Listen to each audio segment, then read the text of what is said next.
in a sense, the text for these reflections that I want to offer this morning is not so much a biblical passage, but the very fabric of this church itself. Over the last several weeks, couple of months really, and with work going back many months before that, we have gathered together the story of this church and of its ministry as reflected in the memorials and the other special items which not only beautify this church and support its ministry of worship, but also mean so much, of course, to so many people. So a document has been prepared, an inventory of memorials and other special items. And in preparing that and hearing the stories of the people who gave the various items, of noting which items came from the original church at Upper Copmanhurst, those items which were gathered and given when this church was built during the First World War and dedicated 100 years ago in 1921, the items which have been contributed and have found a safe home here from other places, including the former church at Sealands, which of course has closed many years ago. The prayer books, the Bibles, all the other objects which have been given for God's service, given out of love, given as acts of faith and hope and devotion.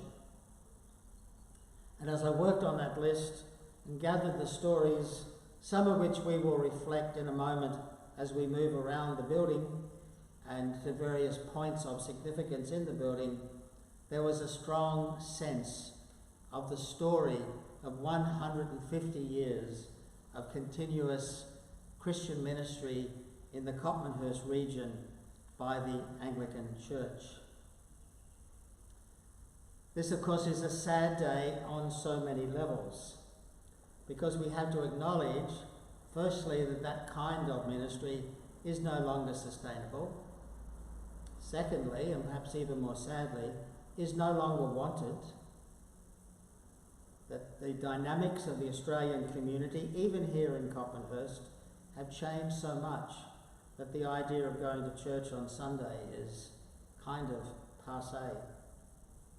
So the real sadness came perhaps back in 1975 when the parish of Copmanhurst was closed and this church was melded in with the parish of Grafton. To use a biblical metaphor, the writing was on the wall.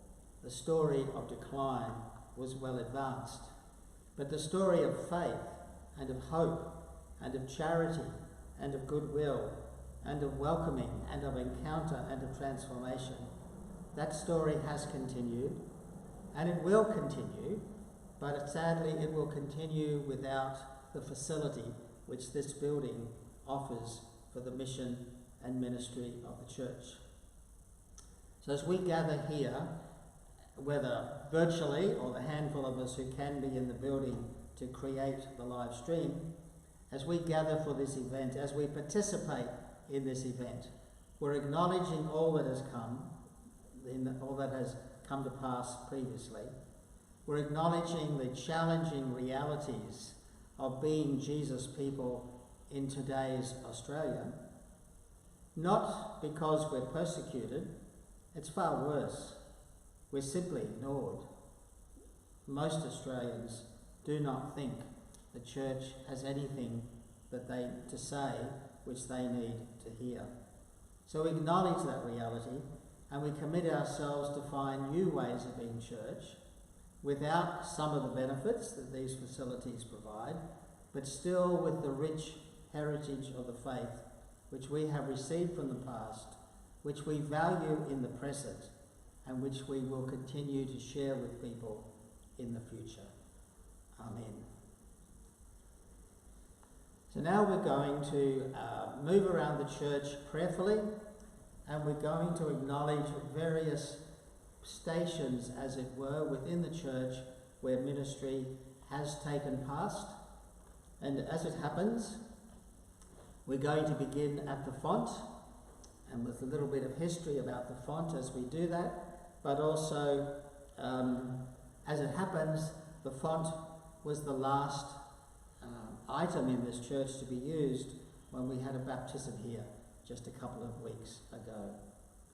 So we're now going to move to the font, and then we'll make our way to the honour boards and various other significant places within the church. Please come with us prayerfully as we acknowledge these special parts of our building, and as we give thanks for people's ministry here over the past 150 years.